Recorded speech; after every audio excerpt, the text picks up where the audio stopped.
అందుకు అనుమానం, నా పరిస్థితులు మారో, నా దరిద్రం పోదు, నా అప్పులు తీరో, నా జీవితం మారదు, నా బతుకు ఇంతే ఇంతే, దేవుడు కూడా కనికరం లేదు, దేవుడు కూడా వదిలేశాడు, దేవుడు నన్ను కరుణించడు, దేవుడు కూడా నేను నచ్చలేదు, నేను ఎవరికి ఇష్టం లేదు, మనుషులకి ఇష్టం లేదు, దేవుడికి ఇష్టం లేదు, నా పరిస్థితులు మారో అనుమానం సందేహంతో చచ్చిపోతారు.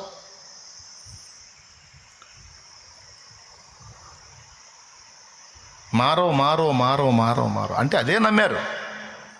ఏ ఘడియలోనైనా నీ పరిస్థితులు మారవచ్చు, దేవుడు ఖచ్చితంగా మార్చవచ్చు. సౌలు దగ్గరికి పోయాడు. ఫస్ట్ యుద్ధం అన్న దగ్గర అవమానం అయిపోయింది. ఇప్పుడు సౌలు దగ్గరికి పోయాడు. సౌలు అంటాడు, వాడు బాల్యము నుండి యుద్ధ విద్యను అభ్యసించిన వాడు చాలా వయసున్నవాడు, అనుభవశాలి, 6 మూరల జానుడు ఉన్నాడు. వాడు ఇంత వాడంతా అని వాడి బలాన్ని హైలైట్ చేసి దావీదు బలహీనత దావీదుకు చూపించి, వాడెక్కడ నువ్వెక్కడరా, వాడు సీనియరు నువ్వు జూనియరు, వాడు పెద్దోడు నువ్వు పిల్లోడివి, వాడు బలవంతుడు నువ్వు బలహీనుడివి, వాడు యుద్ధ వీరుడు నువ్వేమో భీరుడివి అని అనుమానం రప్పించడానికి చేశాడు.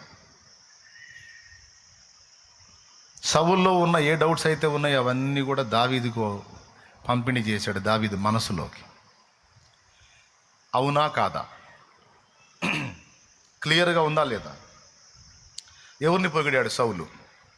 దావీదును పొగిడాడా, వాడిని పొగిడాడా? గొలియాతుని. వాడు 6 మూరల జానుడు అంటాడు. మూరకు 18 అంగుళాలు అంటే అడుగున్నారా. నా మూర 20 అంగుళాలు పైన ఉంటుంది, కనీసం 20 అంగుళాలు ఉంటుంది నా మూర. అందరి మూర 18 అంగుళాలు ఉంటే 18.5 అట్లు ఉంటే, నాకు కరెక్ట్గా మొన్న టేప్ పెట్టి కొలిసా 20 అంగుళాలు ఉంది. అంటే ఈ మూర ఎందుకు కొలిసానంటే గొలియాతు గడ్డ ఎంత ఉంటాడో చూడాలని.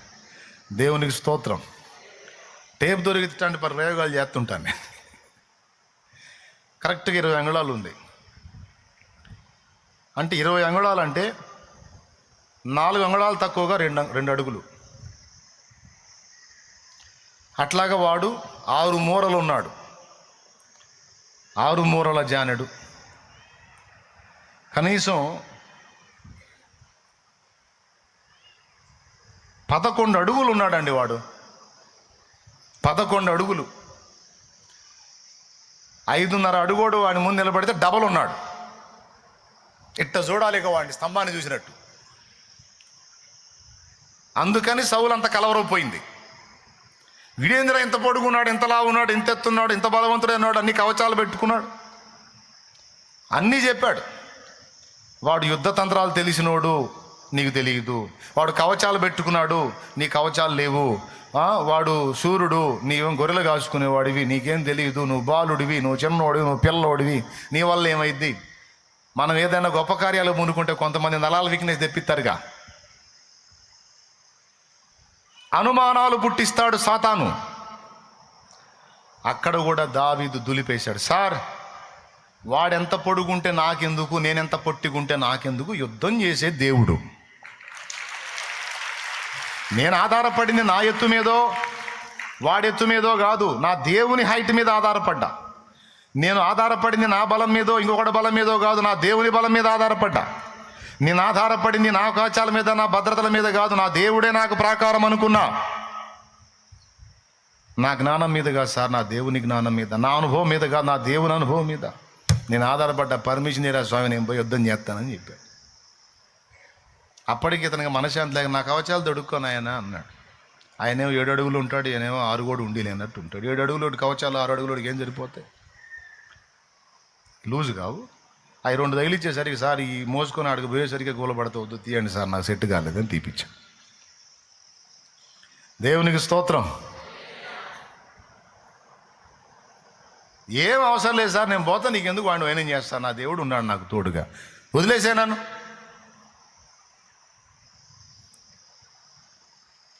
అంటే అనుమానము అనే దాన్ని ఎంటర్ చేసినప్పుడు దాన్ని కూడా గెలిచాడు.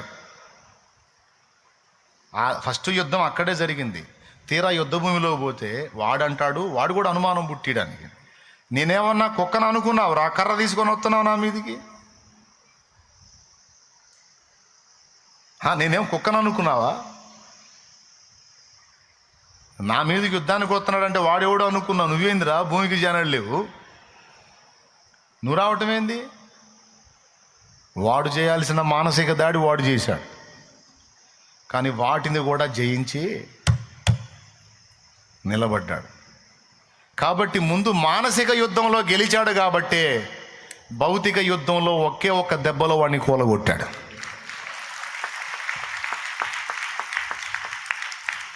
నున్నన్ని రాళ్ళు 5 రాళ్ళు ఏరుకున్నాడు. ఎందుకంటే ఆ టోటల్ ఫిలిస్తీయుల టీం మొత్తంలో కూడా 5 ఉన్నారు వీళ్ళంటి పొడుగోళ్ళు. ఈయన్నేస్తే మిగిలిన 4 వచ్చారనుకో, ఒక్కొక్కడికి ఒక రాయి, ఒక రాయితో వీడు అయిపోతాడు. ఇక 4 ఉంటారు కదా, వాళ్ళు ఎవడొస్తే వాడికి ఒక రాయి. 5 తలకాయలు చూశాడు, 5 ఎత్తరులు ఉన్నారు వాళ్ళ సైన్యం మొత్తంలో. కాబట్టి 5కి 5 రాళ్ళు ఏరుకొని సంచిలో పోసుకొని ఇక దిగాడు రంగంలోకి. ఒక్క రాయే ఎక్కువ, నీ 2-3 రాళ్ళు అవసరంలా, ఒక్కోడికి ఒక్కో రాయి. దా ఇరాండి, దేవునికి స్తోత్రం కలుగును గాక. చెప్పు గట్టి చెప్పు.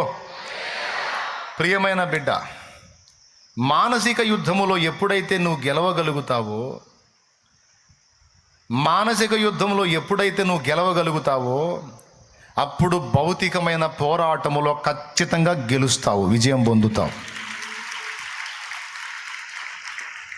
ఆత్మీయ యుద్ధంలో నువ్వు ఎప్పుడైతే గెలవగలుగుతావో భౌతిక యుద్ధంలో ఈజీగా గెలవగలుగుతావు. అందుకే ముందు నీ మనస్సు మీద జరుగుతున్న దాడులను గుర్తుపట్టి వాటిని తిప్పికొట్టు, నీకు ఎదురులేదు. ఇక ఏమైనా అర్థమైందని చెప్పింది? అర్థం కాకపోయినా చేయగలిగింది ఏం లేదు. ఓకే, ఎదురవుతాయి, వాటితో నువ్వు పోరాడి గెలవాలి. ఫస్ట్ది ఏం చెప్పాను? అవమానం. రెండవది అనుమానం. ఇక మూడవది, ఇది చాలా కీలకమైంది, చాలామంది దీంతో సఫర్ అవుతూ ఉంటారు, ఇది కూడా చెప్పనియండి నన్ను. మూడవది అపరాధ భావం. ఇది కూడా ఆ మీదనే వచ్చింది. అవమానం, అనుమానం, అపరాధ భావం. ఈ అపరాధ భావం అనేది మనందరికీ ఉంటుంది. బాగా వినాలి. నిర్వచనం వాళ్ళు గట్టిగా స్తోత్రం చెప్పండి. కళ్ళు తెరిచి మీరు చెబుతారు ఎందుకు? మెలగుతున్న వాళ్ళు చెప్పండి. అది వినండి. మూడవది అపరాధ భావం. రెండవది ఏంది? అనుమానం. వాడు యేసయ్య దగ్గరికే వచ్చి యేసయ్యకి అనుమానం పుట్టిడని ట్రై చేసినోడు వాడు. నీవు దేవుని కుమారుడు అయితే ఈడైతే గీతే నీడు చెప్పేది ఏంది? అవునో కాదు ఆయనకి వాళ్ళ నాయనకి తెలుసు. ఈడెవడు? కోన్కిస్కా, మిగిలింది మీరు పూర్తి చేసుకోండి. యేసయ్య దగ్గరకు వచ్చి నీవు దేవుని కుమారుడు అయితే ఈ రాళ్ళు రొట్టెలగునట్లు ఆజ్ఞాపించుము. రెండవది, నువ్వు శక్తి గలవాడి అయితే, నిజంగా దేవుడు నీకు శక్తి ఇచ్చి ఉంటే పైనుంచి దూకు. నీ దగ్గరికి కూడా వచ్చి నిజంగా మీ దేవుడు గొప్పోడు అయితే ఆడికి తగ్గించు. నిజంగా మీ దేవుడు గొప్పోడు అయితే ఆడికి ఉద్యోగం తెప్పించమను. నిజంగా మీ దేవుడు గొప్పోడు అయితే ఆడికి అప్పులు తీర్చమను. నిజంగా మీ దేవుడు గొప్పోడు అయితే, ఈ అయితే అన్న స్వరం ఎవడిది ఎక్కడ ఏ నోటితో వినపడ్డా అందులో లూసిఫర్ ఉన్నాడని గుర్తుపట్టు నువ్వు. ఎందుకంటే అయితే అనే స్వరం వాడిదే. పోస్ట్ అయితాను అనుకో, అయితే ఏందిరా, నా దేవుడి చిత్తం తప్పకుండా ఇది దేవుడు కార్యం చేస్తాడు, అంతే. దేవునికి స్తోత్రం. యేసయ్య దగ్గరికి వచ్చేవాడు చూడు, కుమారుడు అయితే అనుమానం పుట్టియటం అంటే శరీరంలో ఉన్నాళ్లే, ఈ శరీర భ్రమలో ఉంటాళ్లే, ఈజీగా మోసపోతాళ్లే, సందేహం పుట్టిద్దాంలే, అనుమానం పుట్టిద్దాంలే అని ట్రై చేశాడు. యేసయ్యనే వదలలేదంటే వాడు నీకు నాకు అనుమానాలు పుట్టిడా? గుర్తుపెట్టుకోండి, అనుమానమన్నా సందేహమన్నా ఒకటే. అనుమానమన్నా సందేహమన్నా ఒకటే. ఈ సందేహం అనేది ఎదురైనందున చాలా వాటిని పొందలేం మనం. అనుమానించుట ద్వారా చాలా వాటిని పొందలేం. మనం దేవుని యొద్ద నుండి ఏది పొందాలన్నా సందేహం ఉండకూడదు. ఇదిగో, ఎవడైనను ఈ కొండను చూచి నీవు లేచి సముద్రంలో పడమని తన మనస్సులో సందేహింపక ఒకడు పలికిన ఎడల అది అలాగూ జరుగునని మీతో నిశ్చయముగా చెప్పుచున్నానన్నాడు. అంటే మనం పలికినవి, మనం తలంచినవి, మనం ఇచ్చయించినవి మనకు దక్కకుండా చేసేది అనుమానమే. మనల్ని శక్తిహీనులను చేసేది, దేవుని శక్తి మన మీదకి రాకుండా చేసేది అనుమానమే. ఆ అనుమానం అనే దాన్ని గొడ్డలు తీసుకొని నరికాడబెట్టాడు దావీదు. సౌలేమో బలవంతుడే కానీ ఆ అనుమానం దెబ్బకి ఆడ కూసున్నాడు. అదే సౌలు యుద్ధరంగంలో పోతే దేవుడు తన బలం ఇయ్యడా? దావీదు నుండి వచ్చిన గెలుపు సౌలు నుండి ఇప్పించడా? కానీ సౌలుకు అనుమానం.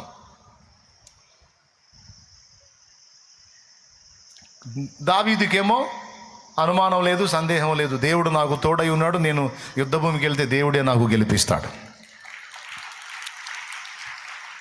సందేహించినోడు బతుకు సందేహించినట్టే తగలబడింది. విశ్వసించి పొందుకున్నవాడు వీరుడయ్యాడు. నా పక్షమును నీవు వహించి మూర్ఖుల నోళ్ళు మూయించినావు. నా పక్షమును నీవు వహించి మూర్ఖుల నోళ్ళు మూయించినావు. వీరుడవై నీవు నాగుండగా, వీరుడవై నీవు నాగుండగా ఎందుకు మారుస్తావు? ఒక స్త్రీని అట్లా ఉంచో. నాకింక దిగులేలను, నేనేలా భయపడుదును. నాకింక దిగులేలను,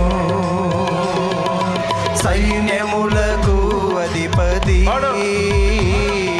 నీకే గణా స్తుతి. నా సైన్యములకు అధిపతి నీకే గణా స్తుతి. సందేహించేవాడు పొందుతాడా? విశ్వసించినవాడు పొందుతాడా? విశ్వాసానికి వ్యతిరేకం అనుమానం, సందేహమేగా. ఎంత డేంజరో చూడండి. నీకు బలం చాలదు, నీకు జ్ఞానం చాలదు, నీకు శక్తి చాలదు, నీ వల్ల కాదు, నీవు చేయలేవు అని ఏ స్వరం వినపడినా గుర్తుపెట్టుకో. నేను చేస్తానని చెప్పానా? నేను సాధిస్తానని చెప్పానా? నా వల్ల ఇది అయిద్దని చెప్పానా?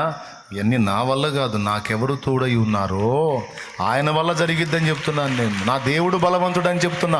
నా దేవుడు జ్ఞానవంతుడు, నా దేవుడు శక్తివంతుడు. ఆయన నన్ను గెలిపించగలవాడు, ఆయన నాకు తోడై ఉన్నాడు. ఆయనను బట్టి నా ధైర్యం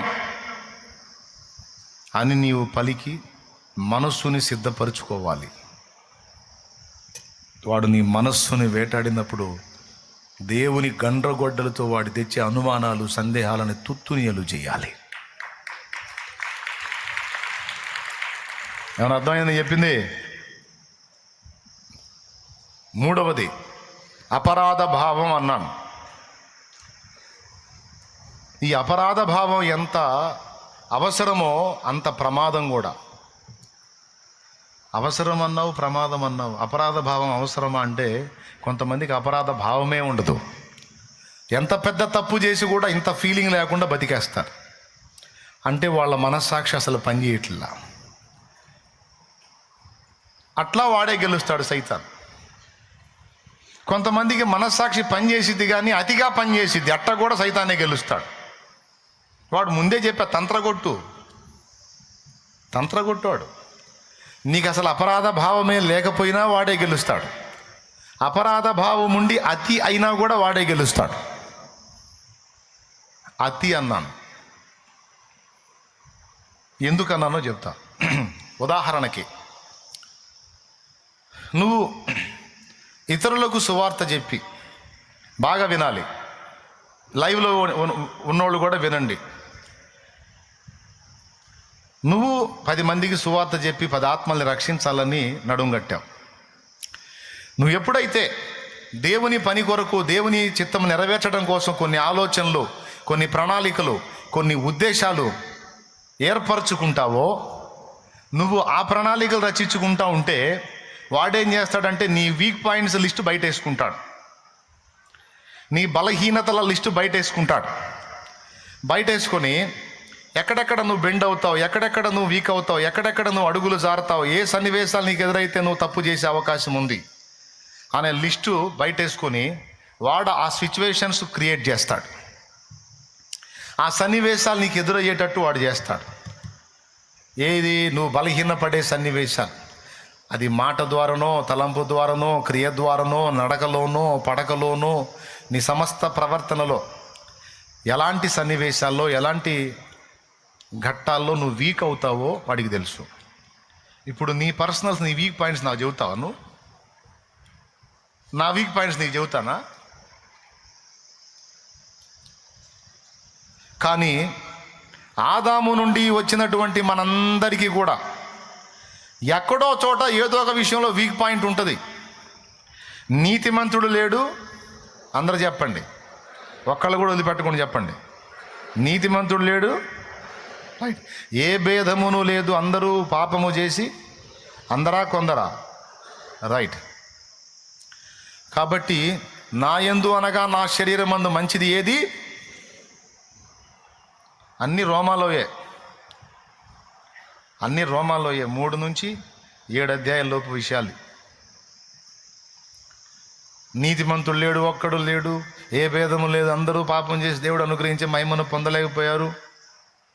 నా యందు అనగా నా శరీరమందు మంచిది ఏది? నివసింపు.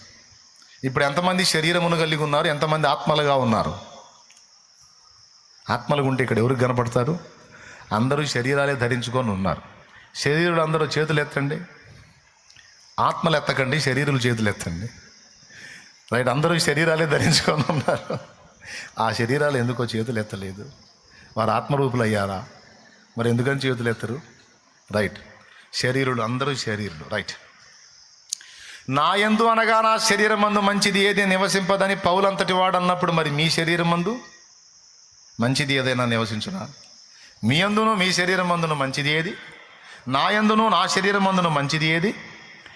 రైట్. గలతీ పత్రిక 5:17లో 19లో శరీర కార్యములన్నీ స్పష్టములై ఉండవని, జారత్వము, అపవిత్రత, కాముకత్వము, విగ్రహారాధన, అభిచారము, ద్వేషములు, విమతములు, అసూయలు, మత్తతులు, కక్షలు, విమతములు, క్రోధములు, అల్లరితో కూడిన ఆటపాట్లని పెద్ద కుప్ప అయితే చెప్తాడు అక్కడ. ఇవన్నీ శరీరం ఉత్పత్తి చేసాయి, శరీరం నుండి ఉత్పత్తి అయ్యాయి.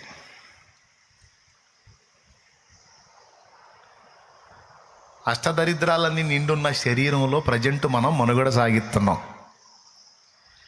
పేరుకే ఇల్లు, కానీ ఇల్లంతా అతుకుల గతుకుల బతుకు ఈ శరీరం.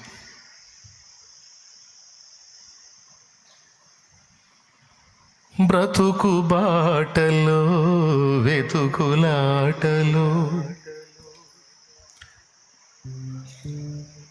అతుకుల గతుకుల చితికిన బ్రతుకులో, సాతాను సంకెళ్ళలో, పాపాల స్మృతి జ్వాలలో, రోదన శోధన ఆవేదనలో, ఈ బ్రతుకు ఇక మోపలేను. నీ నామమే ఉదయగానం, నీ వాక్యమే హృదయ ధ్యానం.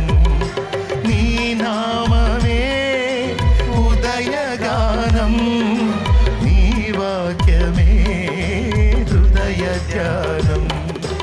ఓ యేసు క్రీస్తు, నీ స్మరణలోని నా బ్రతుకు కడతేరని,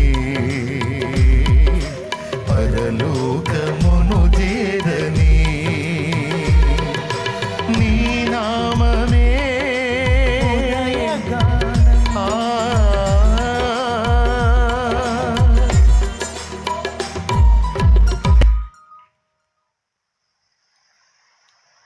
అతుకుల గతుకుల బతుకులు, ఈ శరీరం బతుకది. భక్తులందరూ వీటిని గుర్తించి పాటల్లో రాసుకున్నారు. ఒడలు అంటే ఒళ్ళు. అహము ఇహము పాశములై మనసు కృంగజేసినవి, ఒడలు పాప పొడల చేత ఏహ్యమాయను. కలుష దోష పాశములే మనసు కృంగదీసినవి, ఒడలు పాప పొడల చేత ఏహ్యమాయను. ఘన దైవమా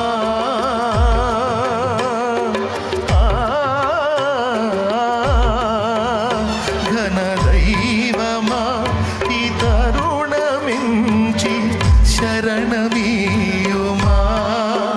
అనుదినము నీదు ఆశ్రయాన నన్ను నింపుమా,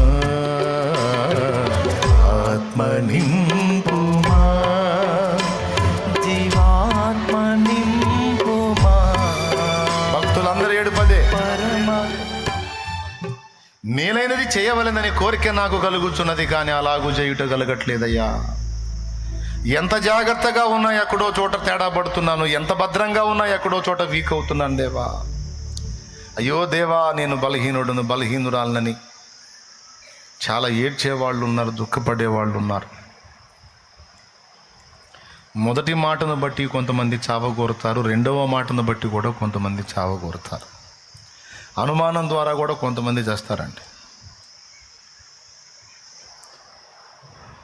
అనుమానం ద్వారా కూడా కొంతమంది, సందేహం ద్వారా చచ్చిపోయేవాళ్ళు ఉన్నారు. నాకు ఈ జబ్బు వచ్చింది, తగ్గిద్దో లేదో తగ్గిద్దో లేదో తగ్గిద్దో లేదో, తగ్గనట్టే ఉంది, ఇది తగ్గనట్టే ఉంది, నేను బాగుపడినట్టే ఉంది, నేను మొత్తానికి ఏదో పోయేటట్టే ఉంది, నాకేదో సావు మూడినట్టే ఉంది, నాకేందో అయ్యేటట్టే ఉంది, గుట్టుకుని చేస్తారు. అయా వినండి, పెద్దోళ్ళు, చిన్నోళ్ళు, ముసలోళ్ళు, కుర్రోళ్ళు అందరు వినండి. నీ వల్ల కాదు, వైద్యుడి వల్ల కాదు, కానీ యేసయ్య వల్ల అవుతుంది. నీ వల్ల కాదు, వైద్యుడి వల్ల కాదు, యేసయ్య వల్ల అవుతుంది. ఆయన అవసరమైతే నీ కాలానికి ముందే నిన్ను గాజేయగలడు, అవసరమైతే ఇంకొక 40 ఏళ్ళు నీ లైఫ్లో పొడిగించనుగలడు, 15 ఏళ్ళు పొడిగించనుగలడు. హిజ్కియా నా పని అయిపోయింది అనుకున్నాడు. దేవుణ్ణి అడిగాడు, ఏమయ్యా ఎందుకు ఏడుస్తున్నావు అన్నాడు. ఇంకా బతకాలని ఉంది అన్నాడు. బతకాలా? సరిపో, ఇంకో 2 ఏళ్ళు బతుకుపో అనలా, ఏకంగా 15 ఏళ్ళు బతుకుపో అన్నాడు. సరే నువ్వు పొడిచేది ఏదో పొడు, 15 ఏళ్ళు ఇస్తున్నా పో అన్నాడు. ఏందండి 15 ఏళ్ళు అంటే మామూలు విషయమా? అయిపోయింది అన్నోడికి 15 ఏళ్ళు పొడిగిచ్చాడు సోదరా. నరుని ఆయుష్కాలం ఉంటే 10 ఏళ్ళు, అధిక బలం ఉన్న 80 ఏళ్ళు అని, 80 ఏళ్ళకి క్లైమాక్స్ అని చెప్పిన మోషేకి 80 ఏళ్ళకు వచ్చి దర్శించి ఇంకో 40 ఏళ్ల జీవిత కాలాన్ని పొడిగించి 80తోనే అయిపోయిందిరా జీవితం అన్నోడికి ఇంకో 40 కలిపి 120 అనిపించాడు.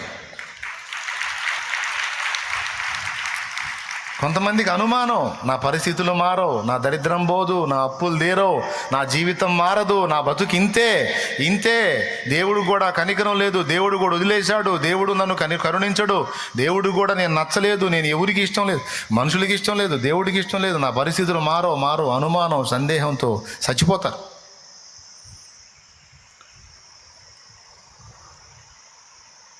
మారో అంటే అదే నమ్మారు. ఎందుకు నమ్మాలి? నీ ప్రాణం ఉన్నంత వరకు నీకు నిరీక్షణ ఉంది,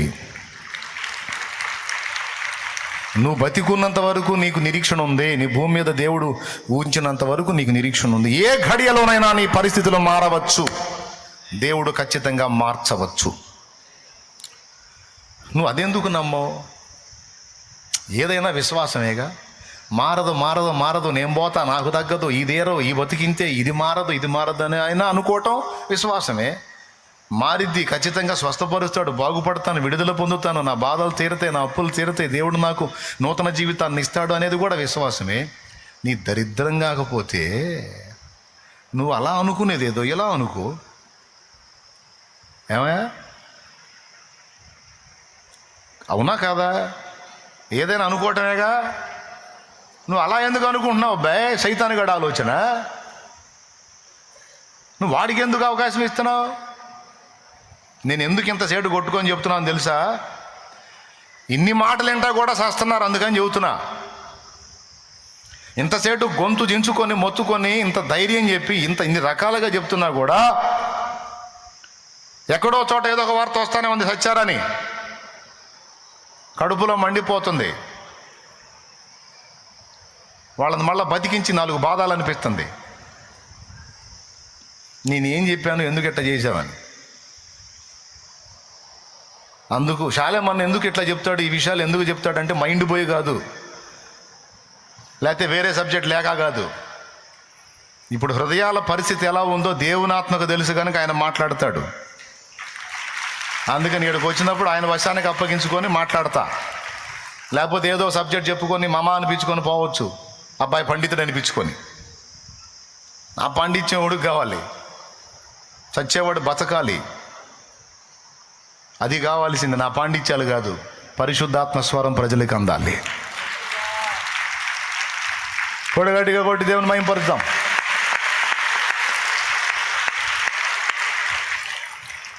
స్తోత్రం చెప్పండి బిడ్డలారా. నా మాటలు తీవ్రంగా తీసుకుంటున్నారా, వదిలేస్తున్నారా? తీసుకుంటే ఇప్పుడు ఇకిలిత్త కూర్చున్న నువ్వు పోయి ఇంక 4 రోజుల్లో ఏదో అవ్వచ్చు. ఈ మాటలన్నీ పోగొట్టుకున్నావంటే ఇంకో 10 రోజుల్లో ఏదో ఒకటి చేసుకోవచ్చు, చేయగలిగింది ఏం లేదు. అందుకే కూర్చున్నప్పుడు మైండ్ని ఎక్కడో సంచారం బాగోనీయకుండా ఏం చెప్తున్నాడో దేవుడిని అడిగాను, ప్రార్థన చేశాను, నా తండ్రి నాతో ఏం మాట్లాడుతున్నాడని మనసు పెట్టి తీసుకోవాలి, హృదయంలోకి తీసుకోవాలి. నువ్వు నెగిటివ్గా ఎందుకు అనుకుంటున్నావు, పాజిటివ్గా అనుకో. ఏదైనా అనుకోవటమేగా. నా అప్పులు తీరు, నా బాధలు పోవు, నా పరిస్థితులు మారు, నేను బాగుపడను, నా పిల్లలు మారరు, నా ఇల్లు మారదు, నా సంసారం మారదు, నా శరీరంలో రోగం తగ్గదు, నాకేంత ఇంకా ఎక్కువ అవుతుంది, షుగర్ ఎంత ఇంకా పెరిగిపోతుంది, బీపీ అని ఇంకా పెరిగిపోతుంది, గుండె దాడని ఇంకా పెరిగిపోతుంది అనుకుంటాం. ఇంకా పెరిగి టపమంటాం.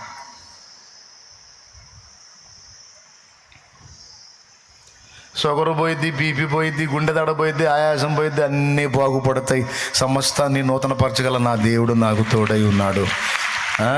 నాకేమీ కొదువా నాదుడుండ, ఇక నాకేమీ కొదువా నాదుడుండ. శ్రీకరుండగు దేవుడే నా శ్రేష్ఠ పాలకుడు, నా ఏకరక్షకుడు, గనుక నాకేమీ కొదువా నాదుడుండ, ఇక నాకేమీ కొదువా నాదుడుండ. అవమానమును నిర్లక్ష్య పెట్టండి, అనుమానాన్ని తులిపేయండి. 3వది అపరాధ భావం సంగతి మాట్లాడుతున్నాను. బిడ్డ, నువ్వు ఎప్పుడైతే దేవుని కొరకు నీతి నియమాలలో బ్రతికి దేవుని కొరకు గొప్ప కార్యాలు చేయాలని మనస్సులో ఉవ్విళ్ళూరుతావో, నీకు ఈ టైపు మైండ్ ఎప్పుడైతే వచ్చిందో, ఇక వాడు నీ లిస్టు బయట వేసుకుంటాడమ్మా. వాళ్ళ లెక్కలో నువ్వు తెగుళ్ళు సోకిన వ్యక్తివి, వాళ్ళ లెక్కలో నువ్వు డేంజర్ వ్యక్తివి. అయ్యా, నువ్వు ఎప్పుడైతే ఆత్మని రక్షించాలి, దేవుని పని చేయాలి, ప్రార్థనలో ఎదగాలి, వాక్య ధ్యానంలో ఎదగాలి, దైవ సేవ చేయాలి, అనేక ప్రాంతాలకు వెళ్ళి ప్రకటించాలి, నేను దేవుని నామాన్ని మయంపరచాలి, దేవుని నామాన్ని ఊరేగించాలి అంటే ముందు చెప్పిన 2 వస్తాడు. ఈ 2 నువ్వు తప్పించుకుంటే 3వది వాడు వదిలే తంత్రము లేదా అస్త్రము అపరాధ భావం. ఇక నీ లిస్టు ముందేసుకుంటాడని చెప్పాగా, నీ వీక్ పాయింట్ల లిస్టు. ఇక ఎక్కడో చోట ఏదో సన్నివేశంలో నువ్వు ఎక్కడో చోట జారి పడేటట్టు నిన్ను శోధిస్తాడు వాడు. వాడి పేరే శోధకుడు. వేట కుక్కలాగా పొంచుండి ఎక్కడో చోట నిన్ను చిక్కించుకుంటాడు. నోరు జారేటట్టో, కాలు జారేటట్టో, చెయ్యి జారేటట్టో, కన్ను జారేటట్టో. కొంతమందికి ఏ పాపం ఉండదు, మితిమీరిన కోపం ఉంటుంది. ఆ కోపం ఎంత తీవ్రం అంటే వచ్చిందంటే బాధకుండా వదిలిపెట్టరు మనుషుల్ని. అది రేగిందంటే, బీపీ వచ్చిందంటే ఖచ్చితంగా పెట్ట బాధకుండా వదిలిపెట్టరు. వాళ్ళు మళ్ళీ వ్యభిచారం చేయరు, ఇంకొకటి చేయరు, దొంగతనం చేయరు, నరహత్య చేయరు, ఇంకేం చేయరు. కోపం వచ్చిందంటే కోటింగ్ పడాల్సిందే. కొంతమందికి కోపం ఒక వీక్నెస్, కొంతమందికి దుష్ట తలంపులు ఒక వీక్నెస్, శరీరేచ్ఛలు కొంతమందికి వీక్నెస్, లైంగిక ఉద్దేశాలు కొంతమందికి వీక్నెస్, భావోద్రేకాల్లో కొన్ని రకాలు ఉన్నాయి, అవి కొంతమంది వీక్నెస్. ఎంత పర్సనల్. బయటికి ఎవ్వరు అర్థం కారు, ఎవరికెవరు అర్థం కారు. అందరూ కూడా తెల్ల బట్టలు వేసుకొని పరిపూర్ణ పరిశుద్ధులా కనపడతారు. ఈ తెల్ల బట్టలను ధరించిన శరీరం ఉందే, అది ఉత్పత్తి చేసేదంతా పాపమని దేవుని గ్రంథం చెప్తుంది. పాపాన్ని ఉత్పత్తి చేసేదానికి ఇప్పుడు తెల్లబట్ట దొడిగామన్నమాట. ఒరే దరిద్రుడా, శరీరంగా తెల్ల బట్టలు దొడిగా పవిత్రంగా బతుకురా నీచుడా అని ఎవరికి చెప్తున్నావు? మన శరీరంగా అడిగి మనం కలిగి ఉన్న శరీరానికి చెప్తున్నాం. ఎంత చెప్పినా పిల్లికి విద్యలు నేర్పినట్టే. ఒకడంట పిల్లికి అన్ని రకాల విద్యలు నేర్పాడంట. పిల్లి ఏం చెబితే చేస్తుందంట, మనిషి చేసినట్టు. వాడు రాజు దగ్గరికి పోయి ప్రగల్భాలు పలికాడు. పిల్లి చేత నేను మనిషి చేసే పనులు చేపిస్తా మహారాజా అన్నాడు. అది ఎట్లా సాధ్యం? నీకు చూపిస్తా, నేను చేపించలేకపోతే ఒట్టికి వెళ్తా, నేను చేపించినట్టయితే నువ్వు నాకు గొప్ప బహుమానం, అడిగిన బహుమానం ఇవ్వాలన్నా. సరే ప్రదర్శన చేశాడు. పిల్లి వాడు చెప్పిన అన్నీ చేస్తుంది, ఫుల్ ట్రైనింగ్. వాడు చెప్పిన అన్నీ చేస్తుంది, వాడు ఏ చెబితే తింటుంది. రాజుకు మైండ్ పోయింది. అమ్మ వీడు చెప్పినట్టు అన్నీ చేశాడు, ఇప్పుడు వీడు అడిగింది ఇవ్వాలిగా, నేను ఏం అడుగుతాడో, ముందే మాట ఇచ్చాను. ఏం చేద్దాం మంత్రి, పిల్లికేంది వీళ్ళంటే ట్రైనింగ్ ఇచ్చాడని మంత్రితో మాట్లాడితే, మంత్రులు అందుకేగా ఉండేది, ఐడియాల కోసమేగా. మంత్రి అన్నాడు, మహారాజా మీరేం భయపడకండి, రేపు కూడా వాడిని రమ్మనండి, ఇదే ప్రదర్శన చేయమనండి అన్నాడు. ఓయి నీ ప్రదర్శన మాకు బాగుగా నచ్చినది, రేపు రమ్ము, రేపు కూడా మా ఎదుట ఇలాగే ప్రదర్శించుము, రేపు కూడా నీ పిల్లి ఇలాగే చేయగలిగితే నీవు కోరిన బహుమానం ఇస్తానని చెప్పండి అన్నాడు. సరే అట్లనే చెప్పాడు మహారాజు. వాడు మరుసటి రోజు వచ్చాడు. ఇప్పుడు పిల్లికి పాత్ర ఇచ్చి, వాడు అన్ని పనులు చేపిస్తున్నాడు, పిల్లికి పాత్ర ఇచ్చి ఇది తీసుకెళ్ళి నీవు మహారాజుకు అందించు అన్నాడు. అది పిల్లి 2 కాళ్ళ మీద నిలబడి 2 కాళ్ళతో ఆ పాత్ర పట్టుకొని నడుస్తుంది. అరే ఏంది వింత అని మహారాజు ఆశ్చర్యం.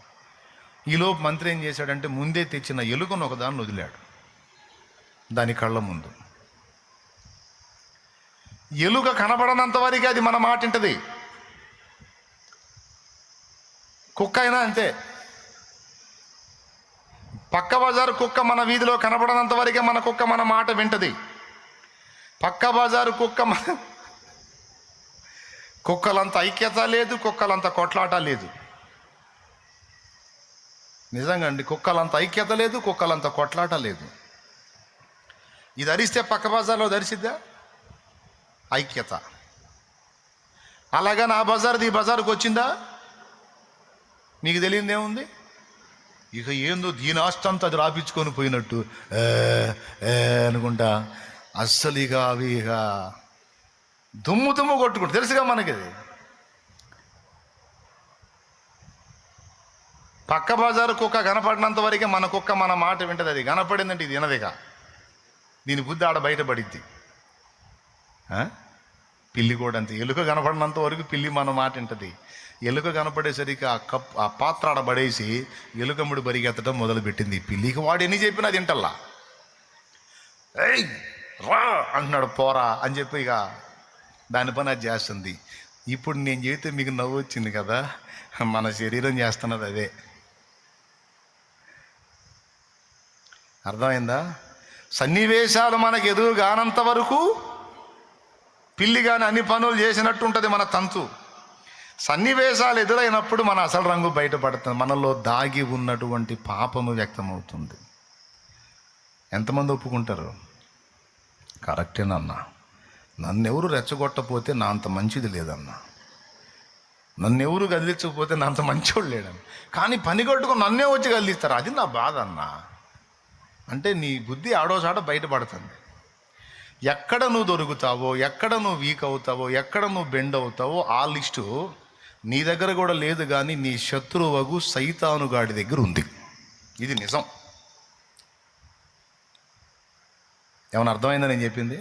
ఎంతమందికి? రైట్, బాగా వినండి. వాడికి తెలుసు. అందుకని నువ్వు ఎప్పుడైతే దేవుని కొరకు నిలబడాలనుకున్నావో, బలపడాలనుకున్నావో, బాగుపడాలనుకున్నావో, పని చేయాలనుకున్నావో, పెద్ద పెద్ద పనులకు నువ్వు పూనుకోవాలనుకున్నావో, వాడు దృష్టించి గురి చూసి ఎక్కడో చోట నువ్వు అడుగులు జారి పడేటట్టు చేస్తాడు. వాడు అడుగులు జారి పడేటట్టు చేసి పడ్డ దగ్గర నుంచి ఇక కూర్చుంటాడు నీ దగ్గర. వాడు పడేసేది వాడే, పడే పరిస్థితులు కల్పించేది వాడే, దానికి వాడికి కోఆపరేట్ చేసేది నా శరీరమే, వాడికి ఉప్పందించేది మన శరీరమే. దాన్ని ఆధారం చేసుకొని వాడు దెబ్బ కొడతాడు. కొట్టిన తర్వాత మళ్ళీ వదిలిపెట్టడు వాడు, ఇక కూర్చుంటాడు. కూర్చొని జస్ట్ మీకు ఇస్కరియోతు యోధాను చూడండి. ఇస్కరియోతు యోధాను చూడండి. యూదా మనస్సులో, హృదయములో ఆలోచన పుట్టించింది ఎవరు? యోహాను సువార్త 13వ అధ్యాయము 1వ వచనం నుంచి చదివితే, ఆయనను అప్పగింపవలెనని అపవాది యూదా హృదయములో ఆలోచన పుట్టించి ఉండేనని రాసుంది చూడు.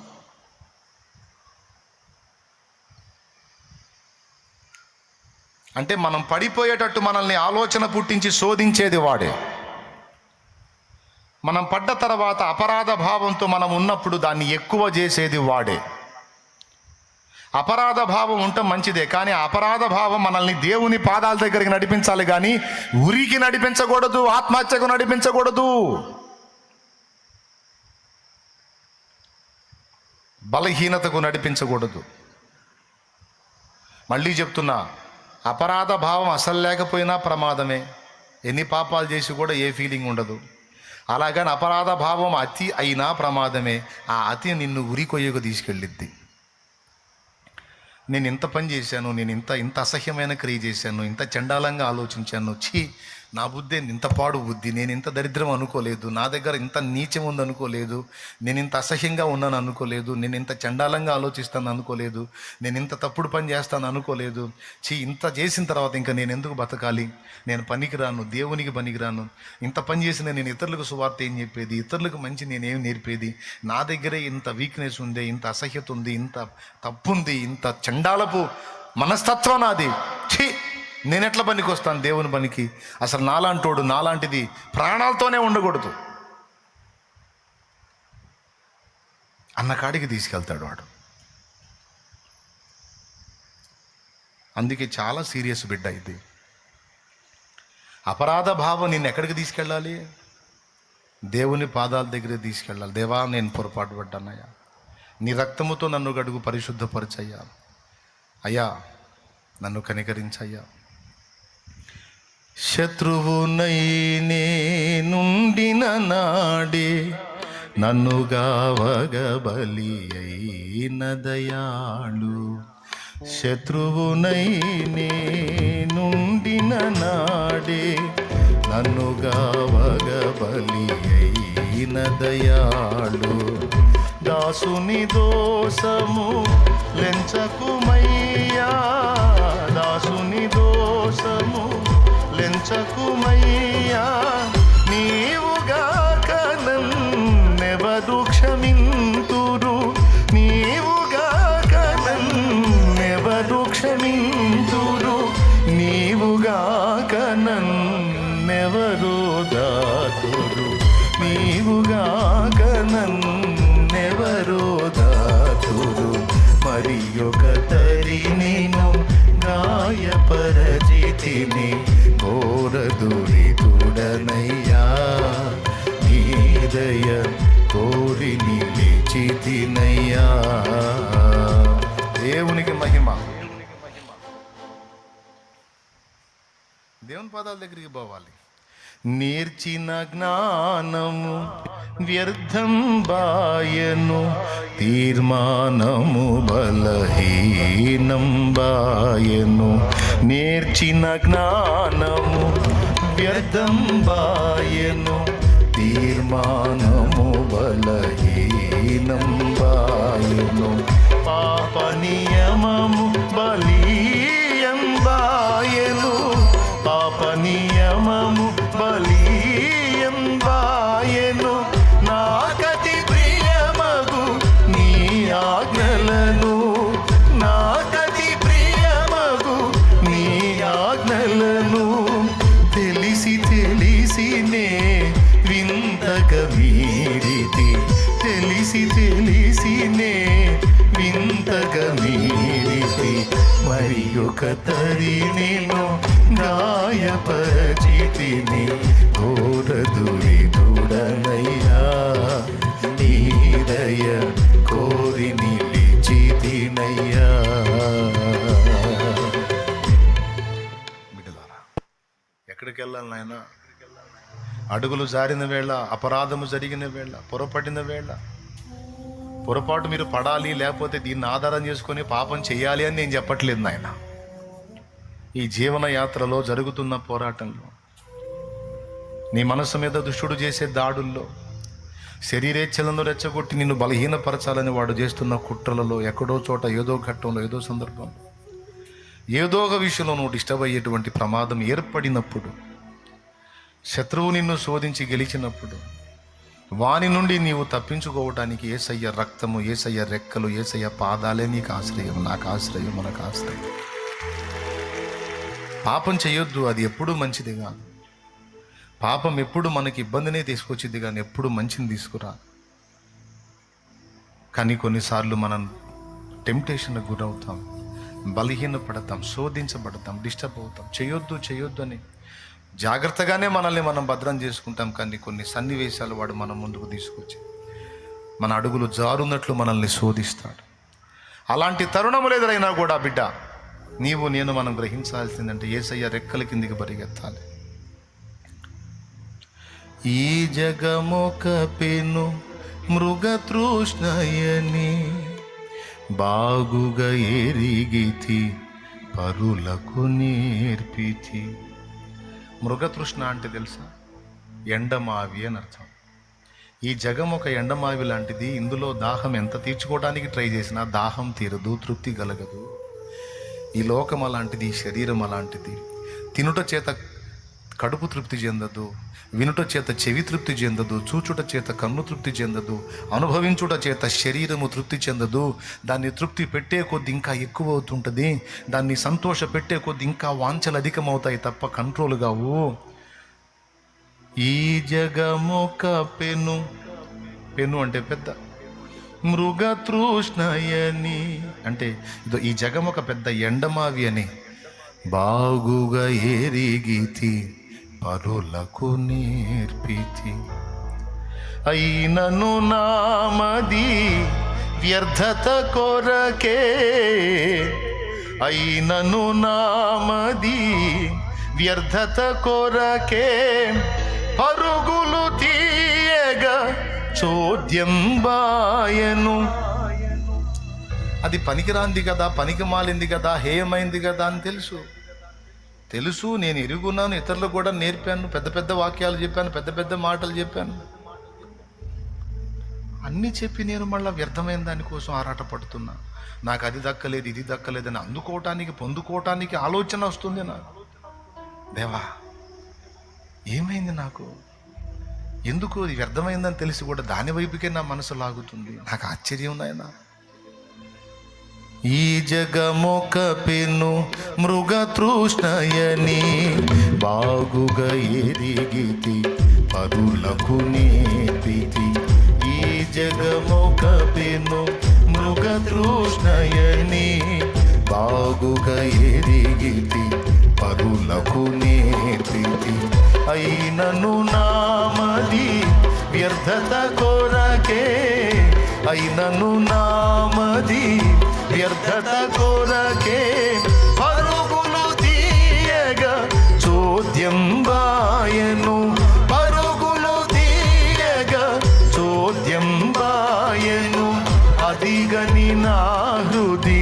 వ్యధతో రగిలెను, అదిగని నా హృది వ్యధతో రగిలెను.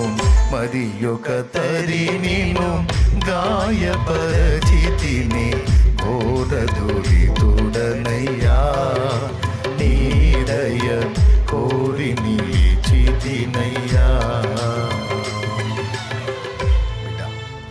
ఈ జీవన పోరాటములో, జరుగుతున్న మానసిక భౌతిక యుద్ధములో అన్ని సమయాలు నీకు అనుకూలంగా ఉండకపోవచ్చు బిడ్డ. అన్ని సమయాలలో ఆత్మ నియమము గెలవలేకపోవచ్చు. నువ్వు ఎక్కడో చోట కొన్నిసార్లు ప్రార్థనకు దూరమై, వాక్యానికి దూరమై, శరీర క్రియలకు దగ్గరై నీలో పాప నియమము గెలుస్తుండొచ్చు కొన్నిసార్లు. అప్పుడు నీ గుండె గాయమైపోయింది. నేనేనా ఇలా అయిపోయింది, నేనేనా ఇంత దిగజారింది, నేనేనా ఇంత నీచమైన ఆలోచన చేసింది, నేనేనా ఇంత తొట్టుపడింది అని నిన్ను నువ్వు అసహించుకుని నువ్వు అనుకున్న ప్రణాళికలు చేయటం మానేస్తావు. నువ్వు అనుకున్న ఆలోచనలు చేయటం మానేస్తావు. నువ్వు సాధించాలనుకున్న కార్యాల విషయంలో నీరసపడిపోతావు, నిరుత్సాహపడిపోతావు. నాకు యోగ్యత లేదని చాలా నీరసించిపోతావు. కొంతమంది అయితే ప్రాణం తీసుకునే వాళ్ళు కూడా ఉన్నారు. ఈ పాయింట్లో కూడా చచ్చిపోయే వాళ్ళు ఉన్నారు. ఇంత హేయమైన ఆలోచన చేసిన నేను బతకకూడదు, దేవుని ఇంత దుఃఖపెట్టిన నేను, ప్రభువుని ఇంత గాయపరిచిన నేను, ప్రభువుకు నచ్చని పని చేసిన నేను, ప్రభువుకు నచ్చని విధంగా ప్రవర్తించిన నేను, ప్రభువుని దుఃఖపెట్టిన నేను పనికిరాను, లోకానికి పనికిరాను, యేసయ్యకు పనికిరాను, చచ్చిపోతాను అని చనిపోయిన వాళ్ళు ఉన్నారు. వారి అపరాధాలను బట్టి అందులో మొట్టమొదటిగా చెప్పుకోదగ్గ వాడు యూదా ఇస్కరియోతు. సాతాను ఆలోచనకు చోటిచ్చాడు. చివరి వరకు దేవుడు హెచ్చరిస్తానే ఉన్నాడు. తప్పు ఆలోచనకు చోటిస్తున్నావు అని నా తండ్రి మాట్లాడుతూనే ఉన్నాడు. అయినా వినలేదు, బలహీనపడ్డాడు. తన ప్రియ గురువు ప్రాణప్రదుడైనటువంటి ప్రభువుని వెళ్ళి 30 వెండి నాణ్యాలకు అమ్ముకున్నాడు. వాళ్ళు తీసుకెళ్లారు, యేసయ్యని అరెస్ట్ చేశారు, ముద్దుతో అప్పగించాడు, యేసయ్యని అప్పగించాడు. వాళ్ళు సిలువకు తీసుకెళ్లారు. ఇక ఆయన కొడుతున్నారు వాని కళ్ళ ముందే. అప్పగించిందాక ఒక శోధన, అప్పగించినాక ఇంకొక శోధన.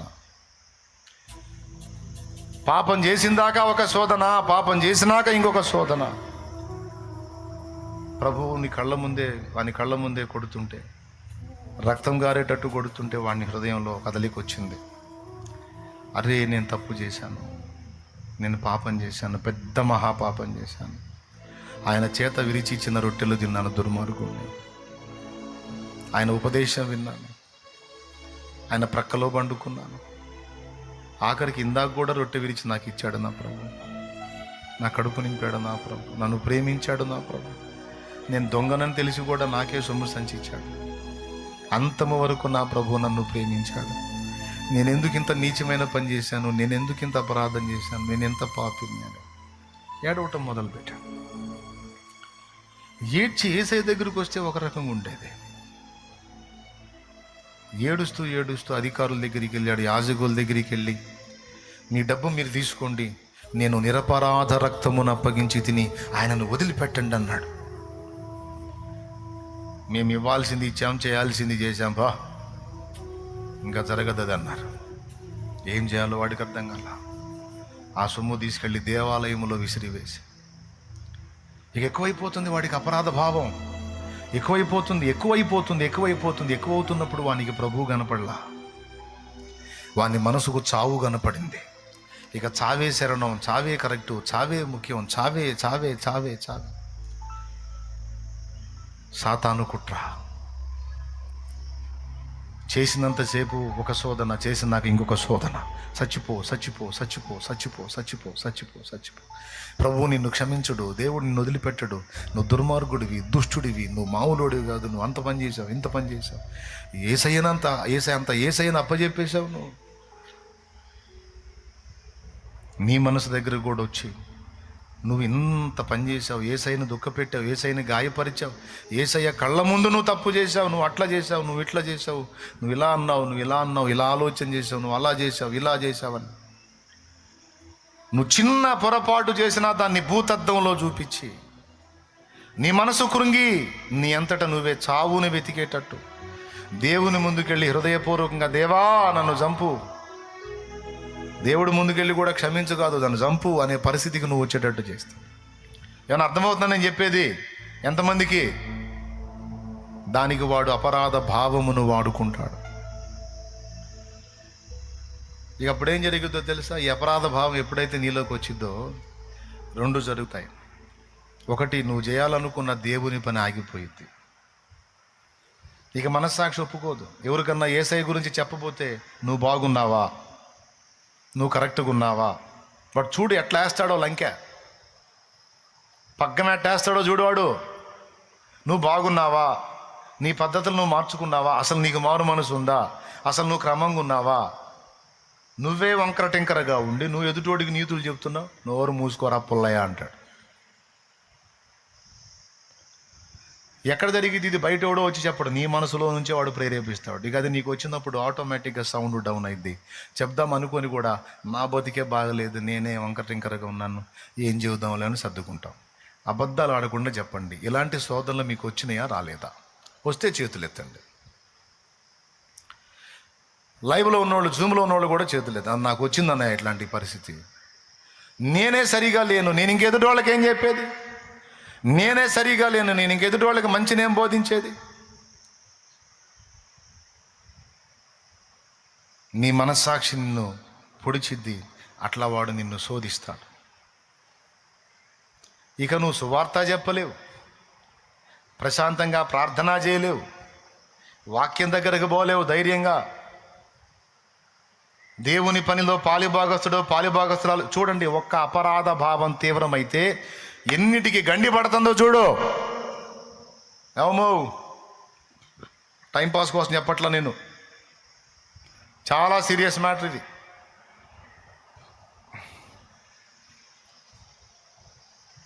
ప్రార్థన చేయబుద్ధి కాదు, ప్రభా అని మోకాళ్ళు ఏ బుద్ధి కాదు. ఎందుకంటే పెద్ద పరిశుద్ధరాలు వచ్చింది, ఇక మోకాళ్ళు వేస్తుంది. నటన, వేషధారణ, నువ్వు చేసింది ఏంది? మళ్ళీ దేవుని ముందుకు వచ్చి స్తోత్రం అని ఎట్ట చెబుతావు? సిగ్గుందా నీకు? నువ్వు స్తోత్రాలు చెప్తే ఆయన వింటాడా? ఇంత పాపివి నువ్వు, ఇంత నీచుడివి నువ్వు, ఇంత దౌర్భాగ్యుడివి. నీ ప్రార్థన వినబడిద్దా? మోకాళ్ళు వేయి కూడా లేచి వెళ్ళిపోతావు. ఎందుకు? అపరాధ భావం తీవ్రమైంది. కానీ పరిశుద్ధాత్మ ఏం చెబుతాడో తెలుసా? లేచి వెళితే కాదురా, నువ్వు మోకాళ్ళు వేసి నిలబడు, ఆయన దగ్గరికే రా. దప్పికొనిన వాని నీళ్ళ యొద్దకు రానిమ్ము, ఉచితముగా జీవజలములు పుచ్చుకొననిమ్ము అన్న ప్రభువే. మలినపరచబడిన వాని నీళ్ళ యొద్దకు రానిమ్ము, నేను వాణ్ణి గడుగుతాను. నా రక్తం యొద్దకు రమ్మను, నేను వాణ్ణి గడుగుతాను, శుద్ధి చేస్తాను. పేతురు ఆయన ఎవరో నాకు తెలియదని 3 సార్లు అబద్ధం ఆడాడు, కానీ రక్తమును ఆశ్రయించాడు, ప్రభువుకు అడిగాడు, మళ్ళా లైఫ్ ఇచ్చాడు. యూదా రాకపోయినే. కాబట్టి మొట్టమొదటిది అవమానము, 2వది అనుమానము, 3వది అపరాధ భావం. వాడి తంత్రాలు. అపరాధ భావము అతి, అపరాధ భావం ఎక్కువ చేస్తాడు. నువ్వు అనుకున్న ఆలోచనలన్నిటి మీద నీళ్లు చల్లుతాడు. నీకేం చేయబుద్ధి కాదు, సిగ్గుగా ఉంటుంది. మళ్ళీ జనం ముందు మామూలుగానే ఉంటావు, కానీ పర్సనల్ లైఫ్, నీ లైఫ్ నీకు తెలుసు కాబట్టి సిగ్గేస్తుంటుంది. ప్రార్థనకి అదే ఫీలింగ్, ముఖం జల్లదు, వాక్యం దగ్గరికి రాలేవు, వాక్యం వినలేవు, మోకాళ్ళు వేయలేవు, సువార్త చెప్పలేవు, అన్నిటికీ గండిపడిద్ది. దేవుని సన్నిధిలో కూర్చోలేవు, దేవుని సన్నిధిని వెతకలేవు, అన్నిటికీ పడింది. మరి దీని విరుగుడేంది? సావేనా? అలాంటి విషపూరిత ఆలోచనలు కూడా వస్తాయా రావా? నేను ఎదుర్కొన్నానన్న అలాంటి శోధన అన్నోళ్ళు చేతులు ఎత్తండి. నీవింత బలహీనుడివి, బతకటం వేస్ట్, నువ్వింత బలహీనరాలివి, సస్తే పోయిద్ది అనే ఆ స్థాయి ఆలోచన. అదిగో చూసారా? నేను ఒట్టిగా చెప్పట్లా.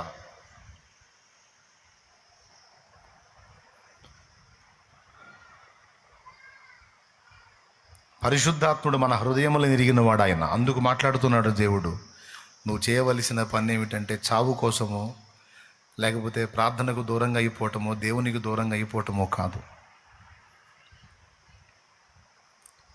అపరాధం చేశాడు, తేడా పడ్డాడు, బలహీనపడ్డాడు, పరిగెత్తుకుంటా ప్రభు కరుణాపీఠం దగ్గరికి వెళ్ళి సాష్టాంగపడ్డాడు, బోరున ఏడ్చాడు. ఎవరైనా అబ్బా, శాప భయమున నేర్చుచు దావీదు తన పాప రూపము చూచుచు, శాప భయమున నేర్చుచు దావీదు తన పాప రూపము చూచుచు, తాపముతో పశ్చాత్తాపముతో ప్రభుని, తాపముతో పశ్చాత్తాపముతో ప్రభుని ప్రాకుగోరగని క్షమాపణ నందిన. మనము మంటివారమని ఆయన జ్ఞాపకం చేసుకుంటాడు, మంటి పురుగులమని జ్ఞాపకం చేసుకుంటాడు, అల్పులమని జ్ఞాపకం చేసుకుంటాడు, బలహీనులమని జ్ఞాపకం చేసుకుంటాడు. అయ్యా అనుకుంటా పోయాడు. పాపములో పుట్టిన వాడినయ్యా, పాపములోనే అమ్మ నన్ను గర్భానం మోసింది, నాకు తెలియలేదయ్యా నాలో పాపం పనిచేస్తుంది. అయ్యో దేవా, నేనేనా ఈ పని చేసింది, నేనేనా ఇలా అయిపోయింది, నేనేనా ఇంత నీచంగా దిగజారింది, ఒక నరహత్యకు నిరపరాధి రక్తముకు నేను కారణమయ్యానా, ఒక నిర్దోషైన నా సైనికుని చావుకు నేను కారణమయ్యానా, అయ్యో వాని భార్యను నేను ఆశించానా, నాకు లేకపోయారా, దేవా ఎంత పాపం చేశాను, ఎంత పాపం మూట కట్టుకున్నానయ్యా, అయ్యా నన్ను క్షమించయ్యా, నన్ను క్షమించయ్యా అని పరిగెత్తుకుంటా దేవుని పాదాల దగ్గరికి వెళ్ళాడు.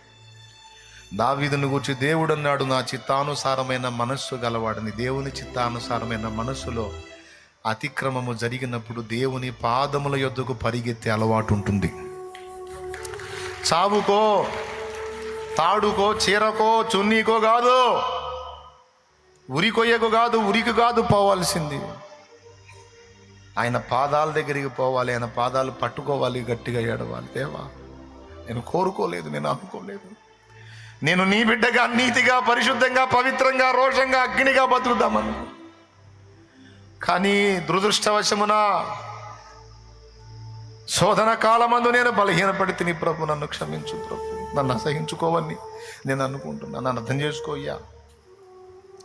దేవా నీ దగ్గర ఏ తప్పు లేదు, తీర్పు తీర్చున్నప్పుడు నువ్వు నిర్మలుడుగా కనపడతావు, నేనే ఉన్న దోషమంతా నాదే ప్రభు, నన్ను క్షమించు, నీవు త్రోసి వేస్తే నాకు దిక్కెవరు. ఎంత బాగా అడిగాడు భక్తుడు. శత్రువునై నుండిన నాడే నన్ను గావగ బలి అయిన దయాళు, దాసుని దోషము లెంచకుమయ్యా, నీ దాసుని దోషాలు లెక్క కట్టకయ్యా, కొట్టివేయ్యా, తుడిచివేయ్యా, కడిగేయ్యా, పరిశుద్ధపరచయ్యా, పరిశుద్ధపరచయ్యా, పవిత్రపరచయ్యా. నేను బతకలేను ప్రభువా, నువ్వు త్రోసివేస్తే బతకలేను ప్రభువా, నువ్వు అసహించుకుంటే బతకలేను ప్రభువా, నీ పని చేయకుండా బతకలేను ప్రభువా, నీ చిత్తము నెరవేర్చకుండా బతకలేను ప్రభువా. ముందుగానే దేవుని పాదాల దగ్గర పరిగెత్తి దేవునితో సమాధాన పడాలి. అసలు ఇవన్నీ జరగక మునిపే దేవునికి అప్పగించుకోవాలి. దేవా దుష్టుని చేత నన్ను బడనీయొద్దు, పాపములో నన్ను బడనీయొద్దు, తెలివి తక్కువ దాన్ని తెలివి తక్కువ వాడిని, జ్ఞానం లేని దాన్ని జ్ఞానం లేని వాడిని, ఆకర్షణలకు నేను అలాగా మాయాసంత ఆకర్షణలకు పసిపిల్లలు ఆకర్షించబడ్డట్టు ఆకర్షించబడతానయ్యా. నా తండ్రిగా నా తల్లిగా నువ్వే నన్ను గాయి ప్రభువా, నన్ను గాయి ప్రభువా, నీ రెక్కల్లో నన్ను దాయి ప్రభువా, మాయాసంత ఆకర్షణలకు నన్ను పోనీయకు ప్రభువా, నీ కాళ్ళు పట్టుకుంటానయ్యా అని ముందే మనం దేవుని పాదములను పట్టుకుని ఏడవాలి.